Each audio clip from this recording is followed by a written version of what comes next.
ജീവിത വ്യഗ്രതയും ലൗകികാസക്തിയും ഇന്ന് നമ്മെ കൊണ്ടു ചെന്നെത്തിക്കുന്ന ഒരു ദുരന്തമാണ്. ഒറ്റപ്പെടലും സ്നേഹിക്കാൻ ആരുമില്ലെന്ന തോന്നലും. നാഥൻ പറഞ്ഞു, ആകാശത്തിലെ പറവകളെ നോക്കൂ, അവ വിതയ്ക്കുന്നില്ല, കൊയ്യുന്നില്ല, ശേഖരിക്കുന്നില്ല. വയലിലെ ലില്ലികൾ എത്ര മനോഹരങ്ങൾ. എന്നാൽ മനുഷ്യ, നീ എനിക്ക് അവയേക്കാൾ വിലപ്പെട്ടവനാണ്.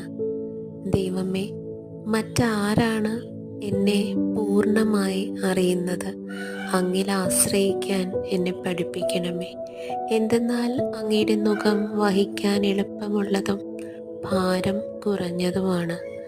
എൻ്റെ ഭാരം വഹിക്കാൻ ഈ കൈകൾ പ്രാപ്തമാണെന്ന് എൻ്റെ ഉൾക്കണ്ണ് ഉത്ബോധിപ്പിക്കണമേ.